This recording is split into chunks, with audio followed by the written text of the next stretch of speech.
नमो लोये सौरियन्तानं नमो लोये सौरिदानं नमो लोये सौवायिर्यां नमो लोये सौजायां नमो लोये सौत्रिभावति सावनम् ओंकारमेन्दु संयुक्त नित्यं ध्यायन्ति योगिनः कामदमोक्षदं च ओंकाराय नमो नमः मङ्गलं भगवान् यो मङ्गलं गोपनोमि मङ्गलं कुञ्कुण्डारि योगेन्द्रमोसुमङ्गलं नमः समर्पयामि स्वानुभूत्या तथा स्थिति स्वभावाय भवाय विभाव निरसनिजाता नमो लोये सौरियन्तानं नमो लोये सौरिदानं ओम नमो लोये सर्वत्रिकावर्ती अर्यन्ताणम् ओम नमो लोये सर्वत्रिकावर्ती सिद्धाणम् ओम नमो लोये सर्वत्रिकावर्ती आयर्याणम् ओम नमो लोये सर्वत्रिकावर्ती वज्जायणम् ओम नमो लोये सर्वत्रिकावर्ती सावणम् ओंकारं बिंदु संयुक्तं नित्यं ध्यायन्ति योगिनं कामदं मोक्षदं चैव ओंकाराय नमो नमः नमः समयसाराय स्वानुभूत्या चकासते चित्स्वभावाय भावाय सर्वभावान्तरच्छिदे अज्ञानतिमिरन्धनं ज्ञानाञ्जनशलाकया चक्षुरुन्मिलितं येन तस्मै श्रीगुरुवे नमः तीर्थंकरो जगतना जयवंत भर्तो ओंकारनाद जिननो जयवंत भर्तो जिनना समो शरण सौ जयवंत भर्तो ने तीर्थचार जगमा जयवंत भर्तो नमो ए तीर्थ नायक ने नमो ओंकारनाद ने ओंकार संगरो तेने नमो ते श्री कुंद कुंदने अहो उपकार जिनवर नो कुंद नो ध्वनि दिव्य नो जिन कुंद ध्वनियाप्य अहो ते गुरु काननो अहो ते भगवती मातनो ध्रुव अचलने अनुपम गति पामेल सर्वे सीधने वंदे कहूँ सुत केवली भाषित आसमय प्राभृत अरे हूँ एक शुद्ध सदा अरूपी ज्ञान दर्शनमय करे कई अन्य ते मारु जरी परमाणु मात्र नथी अरे जम नेत्र ते मज ज्ञान नति कारक नथी वेदक अरे जाने ज कर मोदय निर्जरा बंधते मज मोक्षने ओम नमः सिद्धेभ्य ओम नमः सिद्धेभ्य ओम श्री शुद्धात्माने नमः जय Jinendra Today is July 6th, Wednesday, and we are continuing our discussion on Samaysar. We'll be going through stanza 9 and 10. 3 weeks back, we just did preliminary, we did, and thereafter about 3 weeks of gap is there. So it will not be a bad idea to recapitulate everything quickly and go further. I'll bring the slides now.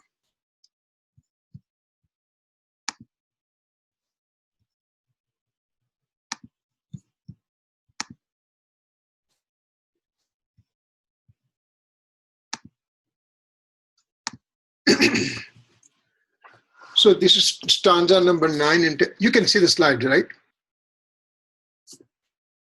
Yes. Okay, so this is the way the stanza goes. We'll read that.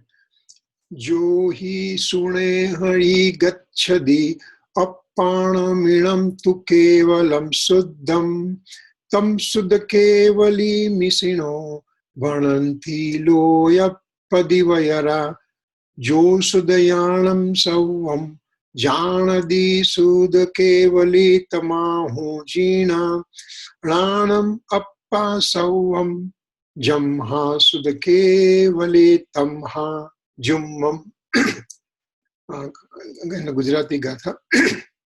सुतथी करे जे शुद्ध केवल जानतो आत्मने लोक प्रदीप करा ऋषि सुत केवली तेने कहे सुत ज्ञान सौ जाने जिनो सुत केवली तेने कहे सौ ज्ञान आत्मा हो इने सुत केवली ते थी ठरे So these are the Sanskrit translation of the stanza by Amrit Chandracharya Dev.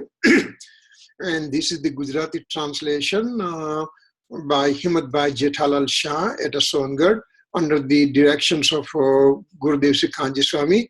This is the Tika, means the explanation, and Bhavarth is a further explanation. So there's a heading of the stanza, means Utthanika. What is this stanza about? That's what they are going to, it says. This is the kind of a very unique thing that Kunkun Acharya Dev has done, that each stanza, he gives the heading, that what am I going to talk in this stanza, number one. Second thing, each and every stanza, number 1 to 2 to 3, 4, 5, 6, 7, now 8, and now we are 9 and 10, they all are related to each other. So it just gives a complete flow. So even if we don't know anything, and if we just read the heading of the stanza alone, 415 stanza heading, we'll have a pretty good idea of what Kunkun Acharya wants us to talk about, what he wants us to know about. So what it says, the learned student, there's a student over here who is learning, and he has come up to stanza 8 and he has digested it very well. So now a question is raised in a student's mind. And what he says? He said, how come the conventional point of view elucidate absolute point of view? If you remember in stanza 8, it said that a Bhasha Anarya Vinana Samajavi Shakaya Anaryane Vyavaharavana Paramarthano Upadesa Am Asakyache. Means, what it says, let me just make sure that my recording is going on. Okay, one second, hold it please.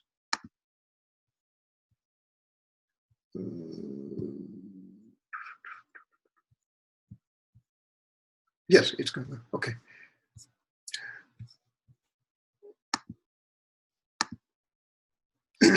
So, student is raising this question that in the 8th stanza it said that the barbarian person, he doesn't understand the civilized language. So one has to talk in his barbarian language only. That's only the way he can understand. For example, somebody can talk to us in Greek or French or Latin or whatever. We won't understand a single word out of it. But if they translate and talk in my own language, then I'll be able to understand. So conventional point of view is kind of barbarian language. An absolute point of view is like a civilized language. Me not having experiencing of the soul, that's why I don't understand the absolute point of view, means the civilized language. Only the thing that since time infinite, I'm been in relationship with the alien objects of the universe, and that's why I believe that I belong to the alien objects. And all the alien objects, if we just say, if we just take it out, actually this body is a matter particle, and I believe I am the body. I am the body. I put mindness, I put my ownership on this material body, and that is my barbarian understanding. And when Acharya Bhagavan wants to talk to me about the real nature of the soul, then it comes into the form of absolute point of view. So, student is raising question that how come conventional point of view elucidates absolute point of view? Because in previous stanza, it was said that conventional point of view shows absolute point of view. The barbarian language ultimately directs one to this civilized language. So then, it looks oxymoron, that conventional point of view, when we go to the 11th stanza, then it will just say conventional point of view is wrong. So if conventional point of view is wrong, then how come that wrong point of view will lead me to the absolute point of view, which is a right point of view? On one hand, it's been said that conventional point of view needs to be discarded because it's false. And over here, you are telling that student is raising question that over here you're telling that conventional point of view elucidate absolute point of view. So I'm getting confused. So please help me to clear my confusion. On the one hand, you said conventional point of view needs to be discarded. On the other hand, it says conventional point of view elucidate absolute point of view. So they are contradictory statements. And what do I have to understand from these two contradictory statements? Things to be discarded, and also it also shows me the absolute point of view. My true nature it shows. So this stanza is an answer to that question, that how conventional point of view elucidate absolute point of view. And that's Utthanika, means the heading of the stanza Acharya Bhagwan gave. And then, as we said, this thing over here, this is the stanza number 9 and 10 of the Samaysar. Then Kunkun Acharya also wrote down Pravachansar, and Pravachansar also stanza 33, which is more or less similar to what stanza 9 and 10 are talking about. So we are going to merge both the stanza and talk about it. But it says over here, Sutta Gnana Thi Jane Khare Gnayak Swabhavi Atman Rushiyo Prakasha Kalokana Sutta Kevali Tene Kahe. When we read this Samaysar, when we read Pravachansar, when we read Niyamsar, some of the stanzas they overlap because they are very important. Like 49th stanza of the Samaysar is being explained in every possible literature of Kunkun Swami because it's extremely important stanza. So here it just says similar to what the stanza 9 and 10 is saying. So Sutta. Now we have to go through certain definitions. There are so many definitions will come, and that we have to clarify those definitions so that way we can progress accordingly into this stanza. It's a unique stanza, and it compares with the enlightened soul, means a soul from the 4th spiritual development stage. He's been compared to the omniscient Lord, which is the 13th spiritual stage. So there's a comparison comes, and how is this comparison? And what is this? What does it amount to? How he's making comparison? So those are the things coming here. While we are talking all this thing, we also will talk spiritual development stages time to time, and ultimately, as I said last time, that we may have to take a separate class on spiritual development stage. And I think if after we are done with this 9 and 10 stanza, we should probably will take that spiritual development stages, which will explain to us exactly how my progress from the first spiritual development stage, which is the wrong belief, how it goes from wrong belief stage to right belief stage to the next one, and then ultimately to the liberation state. So I have to know the progression, so we'll be talking that one later on.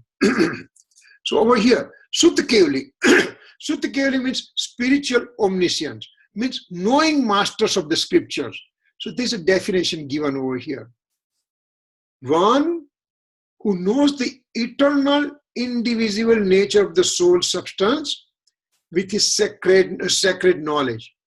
Sutta Gnan is known as knowing masters of scripture or Sutta Kevali. Word Kevali is very important here. Kevali means Keval. Keval means only. Absolutely only one. So when one knows the eternal soul substance only, that is called Kevali. One who ends up knowing his own eternal true nature only. That's Keval. Keval means only. Means I know my eternal true nature. Knowing means I can read the scripture and I know what's the nature of my eternal soul substance. That is not called knowledge. Knowledge means I know by reading the scriptures and then I follow that way, and now I direct my attention to the eternal true nature of the soul only. That's called Kevali. That's called Kevali. Now, on the 13th spiritual development stage, which is called Omniscience stage, which is called Tirthankar, or it is called Kevali Bhagwan, then that 13th Gunsthana, 13th spiritual development stage of Omniscient Lord, or the Tirthankar Bhagwan, or beyond, means the Siddha Bhagwan, they all are called Omniscient Lord, means they know eternal soul substance absolutely perfectly. That's all they know. Remember, faith is directed either of the two things. There is a faith attribute in the soul substance, and the faith attribute can have only two functions. Either the faith is directed to the alien objects of the universe, or the faith is directed to the eternal soul substance. There's nothing in between. So, where is my faith directed right now? Well, it's a summertime. Prior to starting the class, I just went to the thermostat. It was on 83 degree, and I said, oh, it's too hot. So now I made it to 79 degree. Why? Because I feel hot. Who is feeling hot? This body is feeling hot. Physical body, material body, non-living body is feeling heat. And so I put the air conditioning on. So I believe body is me. Body is me. I'm feeling hot. In fact, material, non-living body is feeling hot. So I believe body is mine, body is mine, body is mine. And that is the thing that my faith is directed to the alien objects of the universe. And closest thing that I have with my soul is my body. So body is mine, body is mine, body is mine. That kind of attitude which I have it every moment, whether I'm awake or whether I'm sleeping, that is called my faith directed to alien objects. And thereafter, from body onwards, this is my phone, this is my pen, this is my book, this is my house, this is my family, everywhere my ownership on the alien objects. And that's my faith is directed to the alien objects of the universe. My faith is towards there since time infinite, and that's why I have never experienced my soul substance. Now, when I read the books, when I attend the discourses of the enlightened souls, when I read the scriptures of Kunkun Swami, etc., now I understand intellectually what is the nature of the soul. Once I know the nature of the soul, then naturally I would like to go there, because that is the one is going to give me fulfilling all my wishes. In the sense, it's going to give me peace of mind. I want to go from point A to point B. What do I do first? I find it out from the Google that how can I go from point A to point B? Once I know that, once I have the knowledge of that thing, now my going becomes easier, because it's less likely that I'll lose my way. Similarly, by reading the scripture, by knowing the nature of the soul, now I know who am I? What is my true nature? What do I have to go? What do I have to do to go inside? And by doing all the things, ultimately my faith gets take a U-turn and gets directed to my eternal soul substance. That's called fourth spiritual developmental stage. Samyak darshan dasha, self-realization condition. So now my faith, which was directed to alien objects of the universe since time infinite in the past, now has taken turn and taken U-turn and came to on my eternal soul substance. This faith now remains to me on my eternal soul substance, starting now for time infinite in the future, even when I become the Siddha Bhagwan. It will remain with me that way only. So faith, alien objects direction changes to self direction, directed to the self, eternal self. And so one who knows and experiences the eternal indivisible nature of the soul substance with his sacred knowledge, Sutagnan, is known as knowing master of the scripture, or Sutta Kevali. What does it mean? What's the sacred knowledge? Knowledge is an attribute of the soul. Out of knowledge attribute, the 5 possible types of modes coming out. One mode could be perception knowledge. Second is called scriptural knowledge or sacred knowledge. Third is called clairvoyance knowledge. Fourth is called telepathy. And fifth is called omniscient knowledge. So this knowledge can be 5 different parts, out of which for us human being, we are 5 sense sentient beings, 5 sense organism with a mind. That's a human being. And so I have a sacred knowledge, means Sutagnan, means second type of knowledge. First, I have the perception knowledge, and second is Sutagnan, means sacred knowledge, or it's also called scriptural knowledge. So this scriptural knowledge helps me to know my scriptures and then help me to direct my faith attribute to the eternal soul substance. So this definition again, one who knows, means from the scripture, from the physical scripture, and now experiences, means the faith attribute is brought to the eternal soul substance. Now he is experiencing eternal indivisible nature of the soul substance.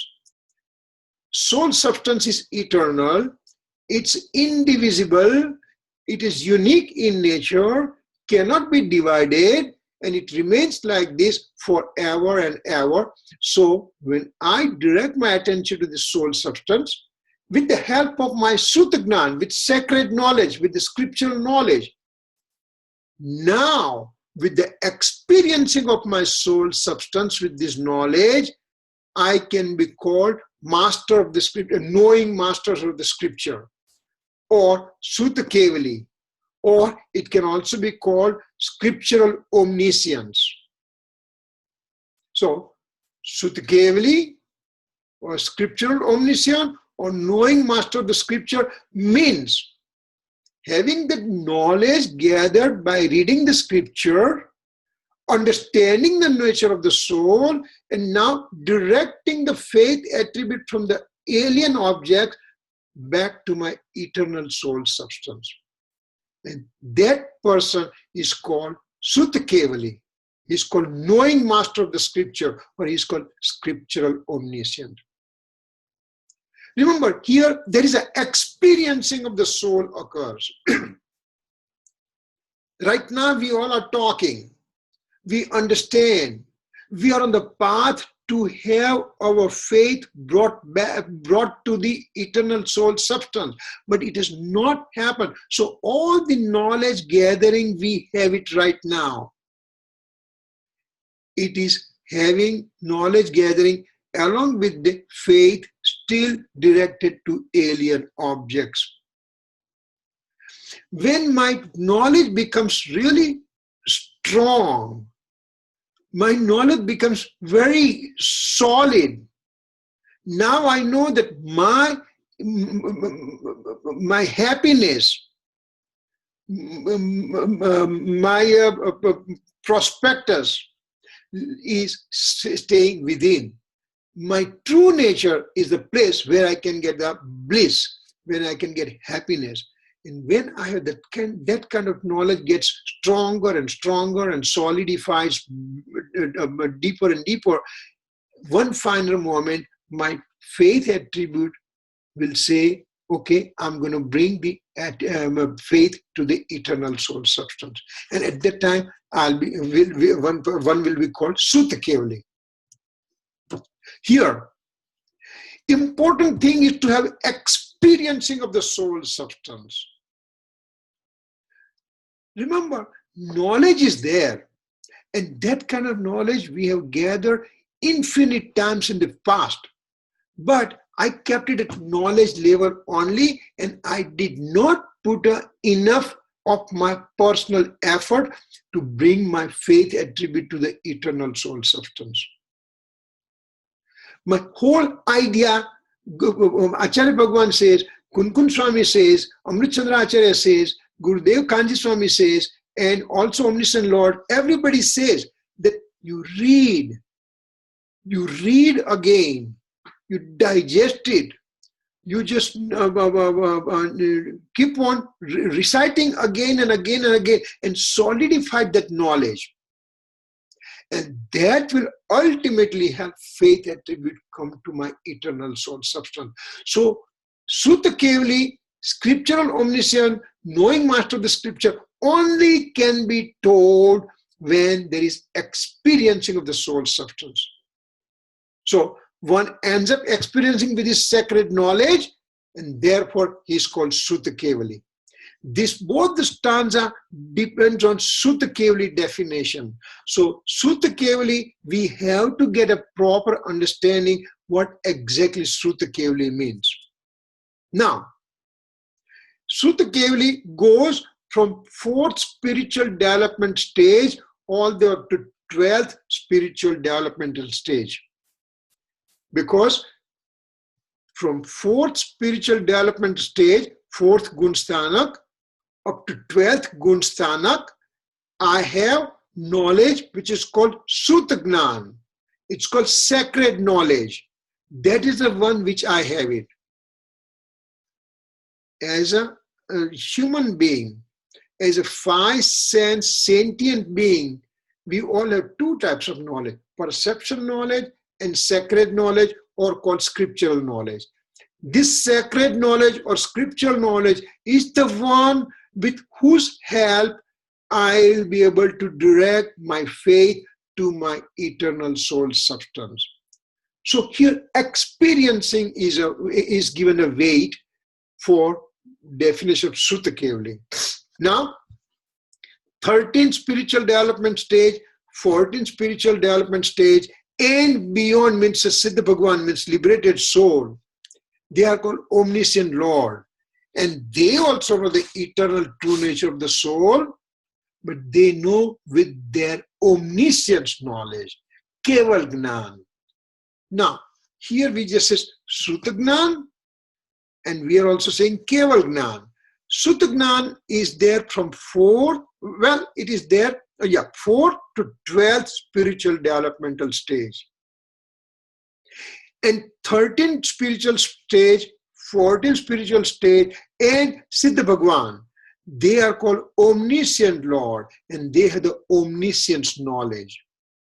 What's the difference between scriptural knowledge and omniscience knowledge, or sacred knowledge and omniscience knowledge?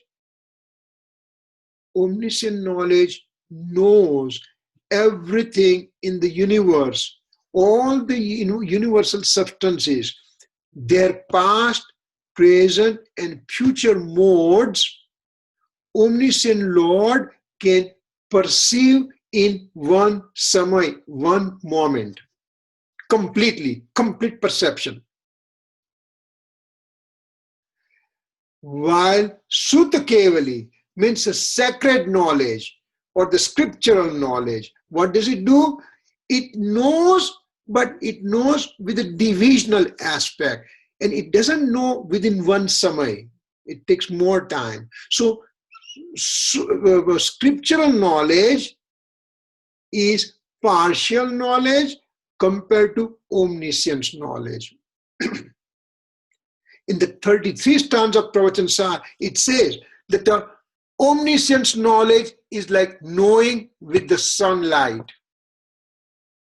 and scriptural knowledge is like knowing with the lamplight. Both the things, sunlight and lamplight. In the darkness, lamplight will show me the path.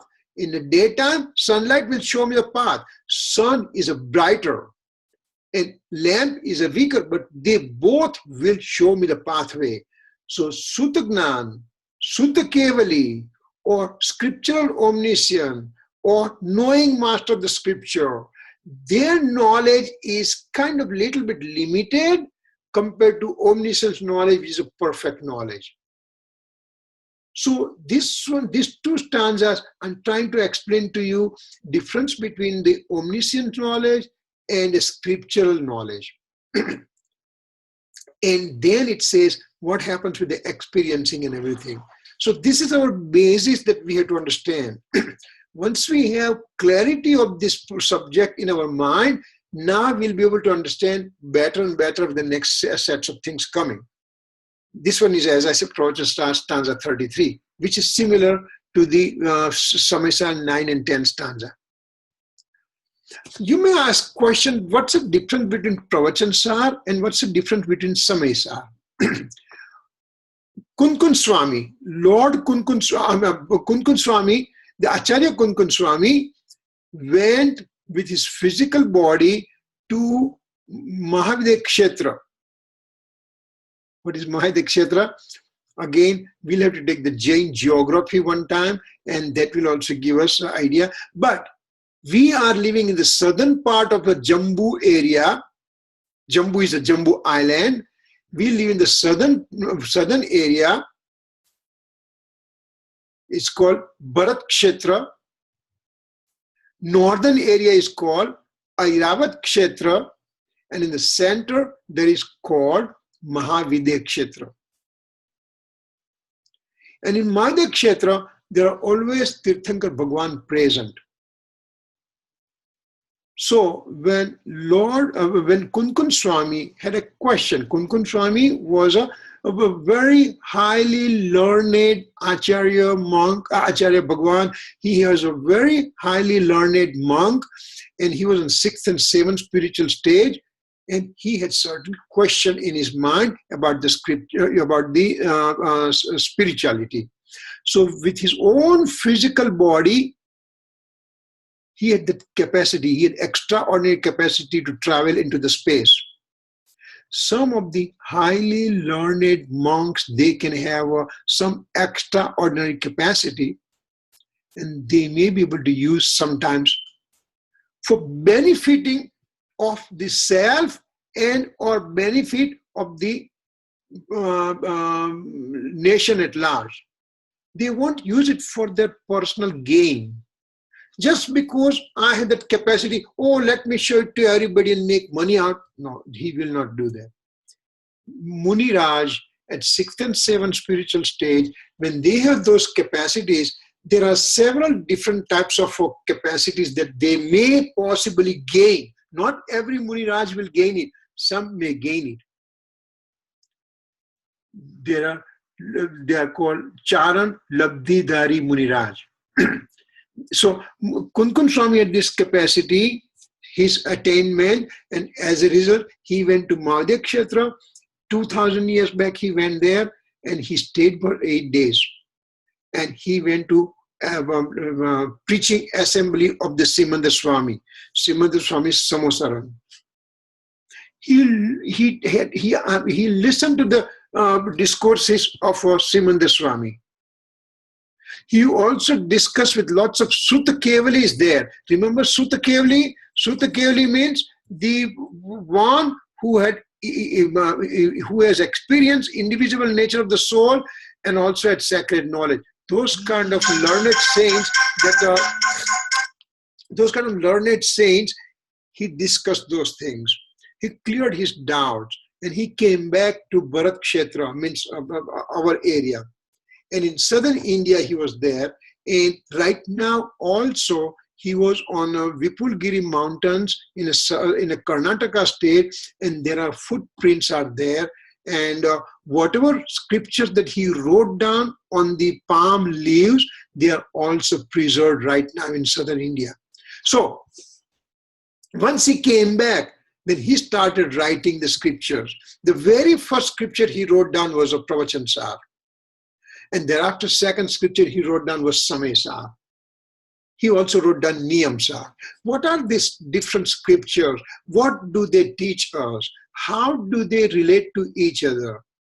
There is kind of watershed division between among those several scriptures that Kunkun Swami wrote. Mainly Samaysar scripture is most famous scripture and most important scripture for us to experience our innate nature. Samaysar scripture talks about the nature of the soul from faith perspective. Samaysar talks about the nature of the soul from the faith attribute perspective. Remember, faith is directed two places, either to the alien object or to my eternal soul substance. So when my faith gets directed to the eternal soul substance, what happens at the time? Samaysar describes all those things. Then, so the second thing is Pravachansar. Pravachansar is written from the knowledge perspective. Pravachansar will tell you everything about soul as a substance, attribute as an infinite attributes in indivisibility, and then each attribute is having their own modes occurring every samay, and each mode has an origination and cessation and constancy. Then it will just describe how each mode is independent, how the origination of the mode is independent, how the disintegration of the mode is independent, how the constancy is independent, how the mode is independent, how the attributes are independent, and how the soul substance is independent. So it gives total picture of the soul. It gives the anatomy and physiology of the soul completely. So Pravachansar is a very, very important scripture we have to learn also. Because first thing, it gives a whole hierarchy where I belong. Once I know where I belong, then Samaysar says, out of all these things, my aim, my bull's eye is an eternal soul substance. So I know everything, and then I may concentrate on my eternal soul substance. That's a Samaysar. Pravachansar gives total description of the soul substance from knowledge perspective. Niyamsar scripture, Acharya Bhagavan wrote down, and it just shows how will you achieve the eternal soul substance. How will you make the unity of the knowledge, faith, and conduct modes together. So that is from the conduct perspective. Samaysar from the faith perspective, Pravachansar from knowledge perspective, and Niyamsar from conduct perspective. And if we just go through all those things, we'll have a pretty good idea of who I am. As Srimadji said, હું કોણ છું ક્યાંથી થયો છું સ્વરૂપ છે મારું ખરું કોના સંબંધે વળગણા છે રાખું કે પરિહરું. So these three scriptures, when I digest very well, then I know who exactly I am, what is my aim, why I am in this, why am I existing in this universe, and I am able to liberate myself from this worldly bondage because of my own personal effort. I am not dependent on anybody. Gurudev Sri Kanji Swami for 45 years kept on saying about the independence of the soul and attribute and their modes also. Just because somebody makes my life miserable, so I'm angry, that means that person is responsible. Samaysar says no. Kunkun Acharya says no. I am responsible for my deeds. Buck stops at me. I can't blame it to anybody else. Whatever happens to me, because of me, and that's it. And I can clear those problems of my own. I'm the creator of my problem. I'm the solver of my problem. I'm everything. So those are the things Samaysar, Pravachansar, Niyamsar teaches us. So we can go further. Next one. We are going to take some definitions because some of the definitions are involved in this stanza. And this is a unique thing. 9 and 10 stanza, some of the definitions, once we understand, then 11, 12, further stanza, it becomes easier and easier to understand. Here we are for almost about 2 years, and we are talking about stanza 1 to 2 to 3 to 4 to 5 to 6. We came over here. And as we progress further, Gurudev Sikhanji Swami used to say, if you understand 16 stanzas of Samaysar, the rest of the 415 stanzas are the further expansion of that first 16 stanza. That's the reason we are taking time not to rush through, because this is a solid foundation we are making right now. We can't afford to have any loose ends. Our bricks have to be solid. Our foundation has to be solid. And that's what we are doing right now. So, some definition. The word will call Dravya Srut. Dravya Srut means a type of scriptural knowledge, means Jinvani, means sacred knowledge.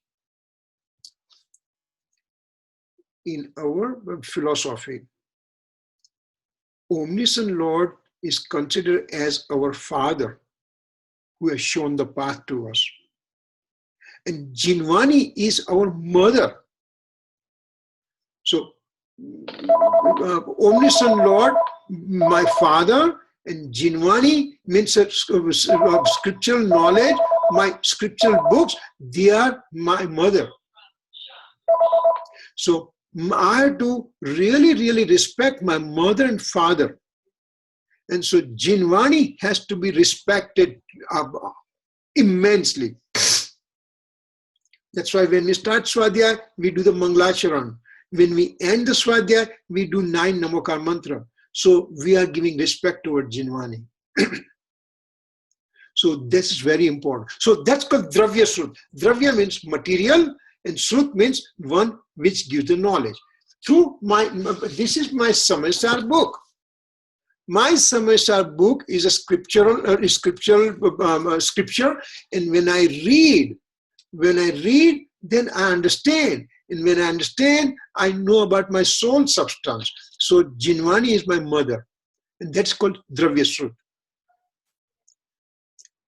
There are 3 important entities. They work as an instrumental cause for my well-being. My well-being means my spiritual well-being.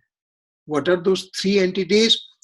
Omniscient Lord, Holy Scriptures, and enlightened monks.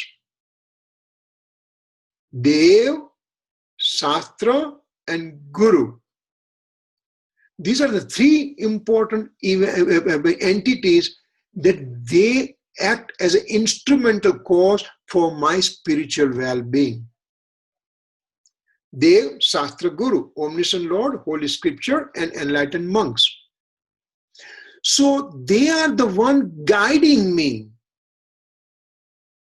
But to be guided or not to be guided depends on me. I have this scripture in my house for last 30, 40 years. I did not look at it. So now when I said, I want to read, I want to learn, I want to understand, I want to digest this knowledge, then this book was present. Omniscient Lord's message was present. Gurudev's lectures are present. Gurudev's lectures written in the form of books are present. It all depends on me. If I'm hungry, food is present in front of me. So my hunger has to be there. So that's why when we do the puja, You must have experienced. When we do puja, we always give arg to the Dev Shastra Guru first. Means we give we recite certain verses to remember Omniscient Lord, Holy Scripture, and enlightened monks. These are the things standard in every place. So that's called Dravya Shrut. Now, Dravya Shrut Kevali.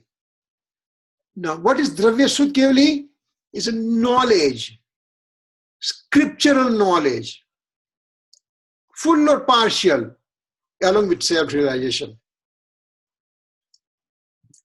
Dravya Shrut Kevali means I have the scriptural knowledge. Now I know this Samaysar in depth. I know pravachans are in depth. I know niyams are in depth. I know panchastika in depth. I know these scriptures in depth. And after knowing this scripture, after studying this scripture, understanding from my intellectual level, now I put into the action. I keep on reciting the scriptural knowledge. I kind of make this knowledge solidified within me. And so solidify, I make it that now I know who I am.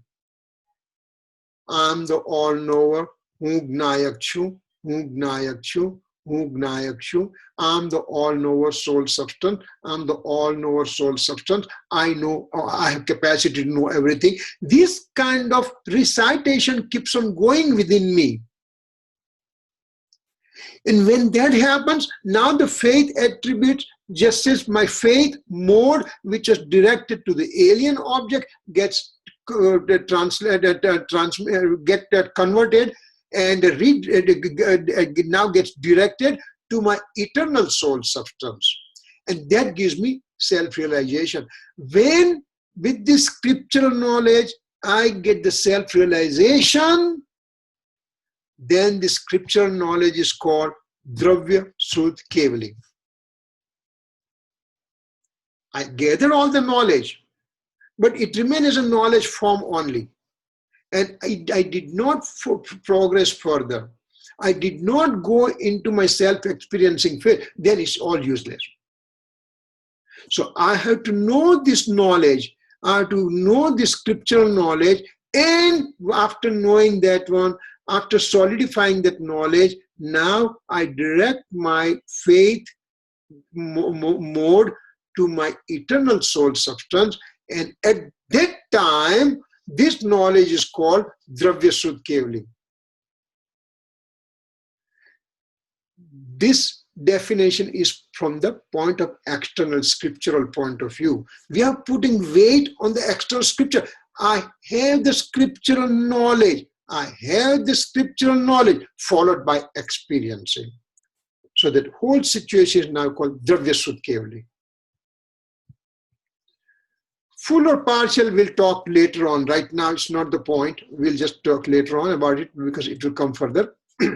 Now, when you say Dravya Shrut Kevali, means, Dravya means material. Then Bhav means inclination occurring within my soul. Each time a word Dravya comes, means related to the material objects, and when the word Bhav comes, it is related to the inclination of the soul, soul's inclination. So these are, we have to have clarity in our mind. Wherever the Dravya word comes, means it's related to the material object. When the Bhav word comes, means it is the inclination occurring in the soul substance. For example, Dravya Punyam, Bhav Punyam, means material auspicious karma fruition is called Dravya Punya. When material auspicious karma fruition occurs, at the time with my own doing, I go into the auspicious inclination. So auspicious inclination occurring within me is called Bhav Punya. And material particles, karma, fruition coming is called dravya punya. Same way, bhav pap, dravya pap, bhav asra, dravya asra, bhav ban, dravya ban, bhav samvar, dravya samvar, bhav nijra, dravya nijra, bhav moksha, dravya moksha. All kind of words will come. Dravya means related to matter, and bhav means related to my inclination within me. So now we are talking bhav. First we talk dravya srut. Dravya means scriptural knowledge, physical scriptural knowledge. Jinvani means books.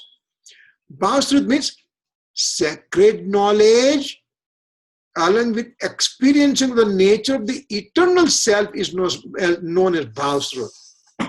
Now, look at both the definitions over here. Dravya srut and bhav srut, more or less they are the same word. Here it says knowledge along with the self-realization. Here it says sacred knowledge along with the self-experience of the nature of the eternal soul. So, what's the difference here? It's the same situation. We are looking from two different aspects. A person has an experiencing of his innate soul state. I have right now experiencing of my innate soul state, for example. Now, say this situation, if I'm looking from material knowledge point of view, books point of view, it's called dravya srut kevali. And same situation when I'm looking from within my own soul, then it's called bhav srut kevali. It's a play of word, which substance you are giving importance, which event you are giving importance. Experiencing occurred within a given soul. Eternal soul's experiencing occurred. Means faith mode which was directed to alien objects, means body, now got directed to the eternal soul substance. The faith mode is turned into the eternal soul substance, and that is called experiencing of the soul, nature of the eternal soul substance. Now, until now, I was experiencing my body.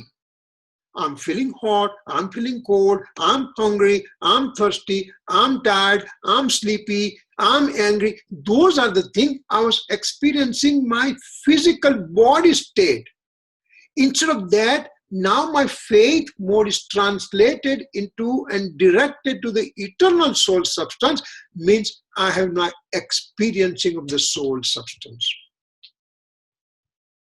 So, experiencing of the soul substance, experiencing of my soul substance, if I'm looking from scriptural point of view, then it's called dravya srut kevali. And if I'm looking at the same situation from my internal point of view, from soul's point of view, then it's called bhav srut kevali. So, these are the things that it's a play of word, but it depends what importance am I giving to which substance I'm giving importance. Next one will come bhav srut and bhav srut kevali. Bhav srut is a situation, bhav srut is an event, and bhav srut kevali is the one who has performed that event. Dravya srut is an event. Dravya srut kevali is the person who performed that event of knowing the scripture. Bhav srut is an event of experiencing soul substance. And bhav srut kevali is a person, entity, the soul who has experienced this thing. So what it says, bhav srut kevali, dravya srut becomes instrumental cause, means this book is present here, Samaysar, and Samaysar book is present forever in my house, but now I open the book, I start reading, means this book is helping me to know, means this book become instrumental cause for me to know. So dravya srut become instrumental cause. Now, when I know the subject matter from this Samaysar, I got the knowledge. Now I solidified the knowledge. I make this knowledge so strong that now my faith mode, which was directed to outside object, gets directed to the inside. So now, Bhavsrut Gnan means experiencing the indivisible nature of the eternal true self from all the angles. This person is known as Bhavsrut Kevli. Here, primary consideration from the experiencing point of view. Here, consideration was from the scriptural point of view. So definition is a one event we are looking from two different ways. From scriptural point of view, Dravyasut and Dravyasut Kevli. From experiencing point of view, from a soul's perspective, it's a Bhavsrut and Bhavsrut Kevli. Bhavsrut is an event and Bhavsrut Kevli is an event performer. Dravyasut is an event and Dravyasut Kevli is a performer. So these are the definition. These are the words will be coming as we progress further. So I think our time is coming to an end. So I will stop over here. If there is a question, then we can just entertain. Remember, these words did not come before. So it is a good idea. We should just get to understand exactly what they mean to tell us. Remember, the event is a one event only.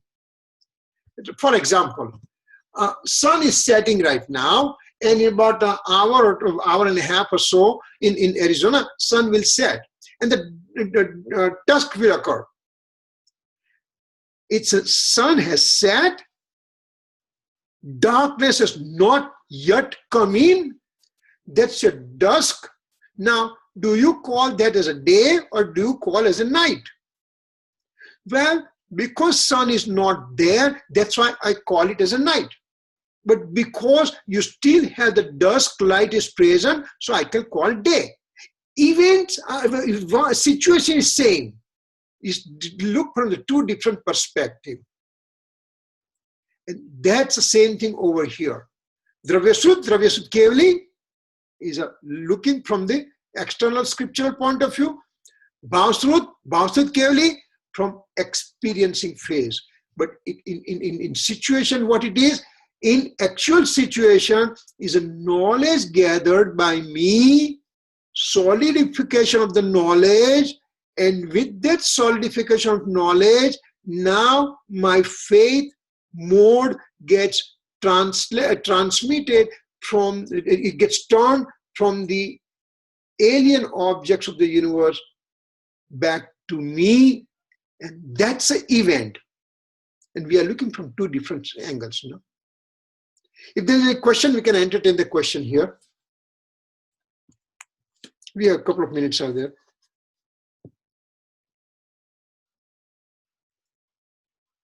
Because, you know, remember that Acharya Bhagavan is trying to turn he's taking us, gradually he's taking us deeper and deeper and deeper, because it's like it's going to be abyss. There is no point of return, because he's going to tell us that, yes, I want you to get engrossed within your true nature, and I'm just showing the pathway for all these things, you know. Any questions so far? None? Okay, then we'll do the closing, okay? Shavani ke gyan se suje lokalo, sovani mastaka namo sada detahu dhak.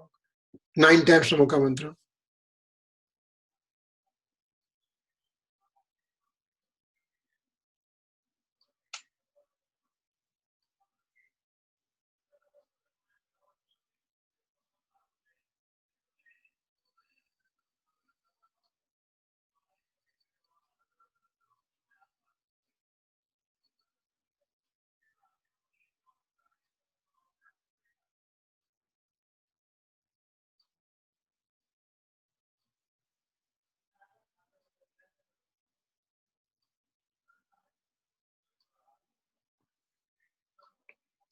More in them.